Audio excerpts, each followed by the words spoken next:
I'm here, of course, with the heavyweight champion of the world. You just got done with a training session. You seem so intense. Do you visualize your opponent when you're in the gym at all? Not really. You know, I just focus on what needs to be done, and that's the work, and that's training hard every time. Every time I go in, I go 100%. And of course, I think about the fight, but not in particular my opponent. Well, you're fighting a 3-round fight for the first time in years. Obviously, that has to be different for you. Yeah, that is different, but in the end, if it's 3 or 5 rounds, I do what I do best, and that's put up a good show. Well, how will your strategy change in a 3-round fight as opposed to a 5-round fight?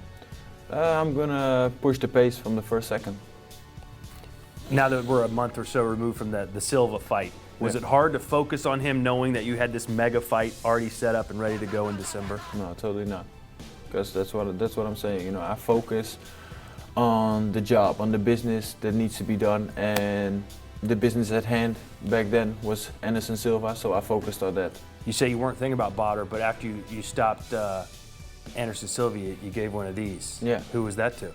Yeah, of course. Of course, it was a message. That's how I'm gonna finish you.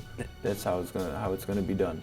And so, of course, in your mind, you're busy with that fight, but in the end, you are focusing on one thing, and that's because Anderson Silva is definitely one of the best there is.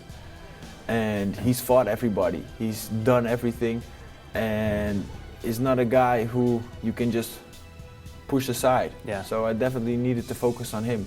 But right after that, on to the next one. Obviously, kickboxing is big in Holland, but to those watching around the world right now, what's the buzz in this country for your upcoming fight?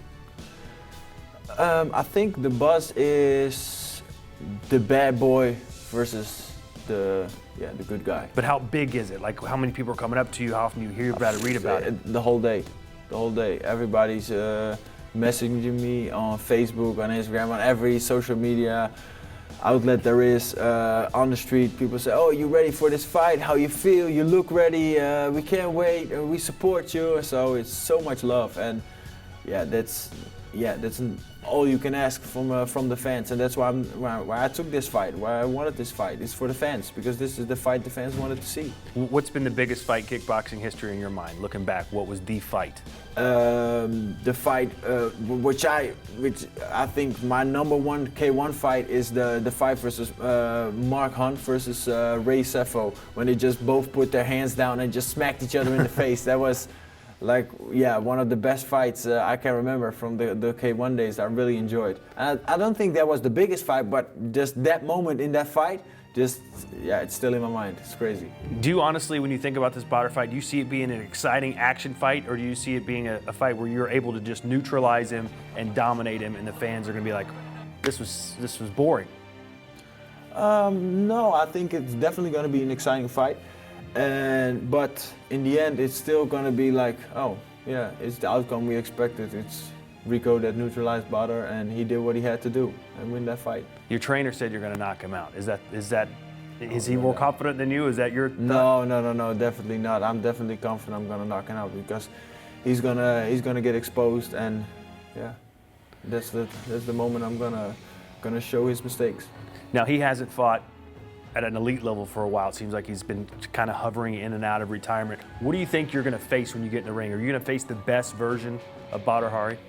I don't think so, because it's difficult to be a best version of yourself, like you said, like jumping in and out. So I'm definitely gonna face a fit and strong Badr.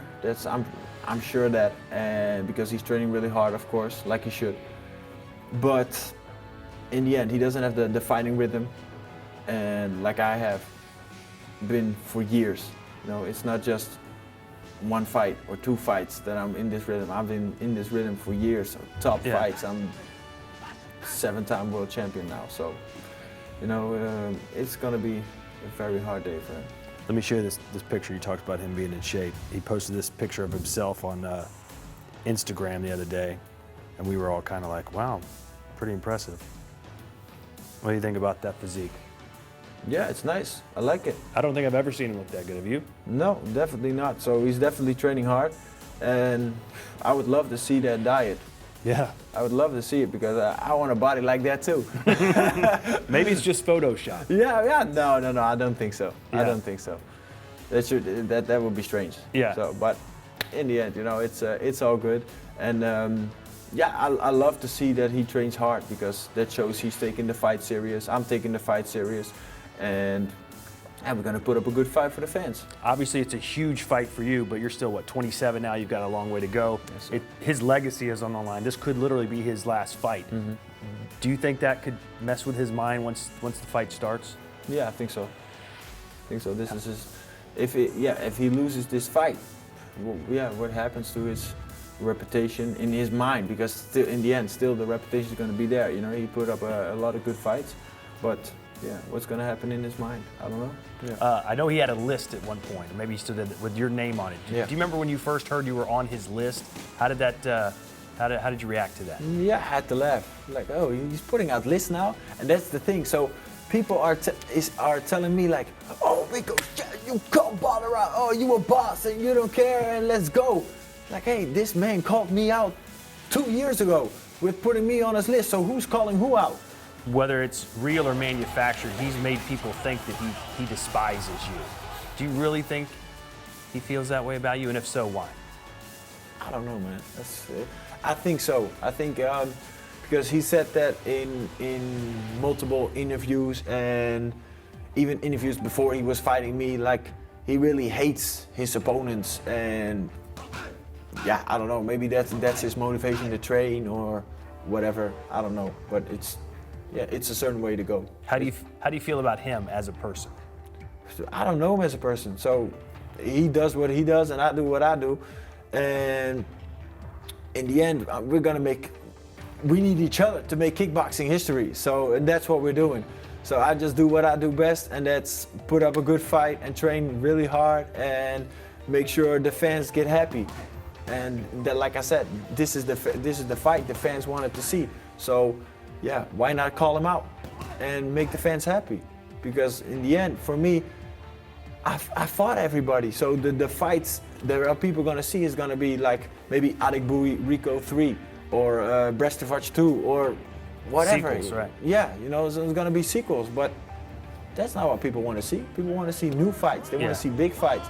This is the biggest fight in kickboxing history. So. And still, glory heavyweight champion of the world, Rico Verhoeven. Pre-order now at UFC.tv/Glory Collision. Coming December 10th, Rico versus Badr in Glory Collision. Glory's reigning and undisputed champion Rico Verhoeven versus kickboxing's bad boy, Badr Hari, is back. Rico versus Badr in Glory Collision, December 10th. Pre-order now at UFC.tv/Glory Collision.